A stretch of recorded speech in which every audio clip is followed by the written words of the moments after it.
买票啦！都已经免费到这种地步了。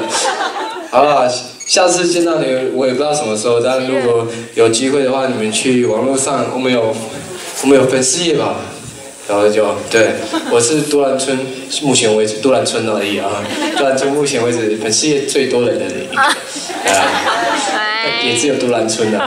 我离开都兰村，我东河乡就有对手了，有范依晨。如果是台东县的话，有张惠妹。所以如果要打破这两个人，要靠你们了，好不好？好。然后其他的是我们的活动，除了刚刚讲的那个快闪以外。如果我会把这些消息都放在我的粉丝页上面，你们可以去看。然后如果因为今天来不及让你们问问题，如果你们有任何问题啊，或者你们想要回馈的，也可以都在我的粉丝页上面留言。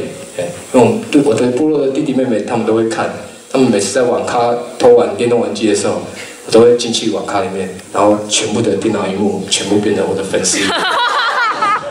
但如果你们在上面有些留言啊，其实相对的他们都会观察，就是对我来讲，他们都会在里面看到一些外面的人怎么去看待原住民的，那相对的他们也会有他们自己的想法在里面，我觉得是互相支持、互相鼓励的状态，我自己也很喜欢，所以才一直持续这样的粉丝页开放给很多对原住民文化、对原住民音乐有兴趣的朋友们，有在上面有些留言。好，那。今天分享就到此告一个段落，应该很快再见面啦。等我一下，我专辑还没用完，等我忍耐，好不好？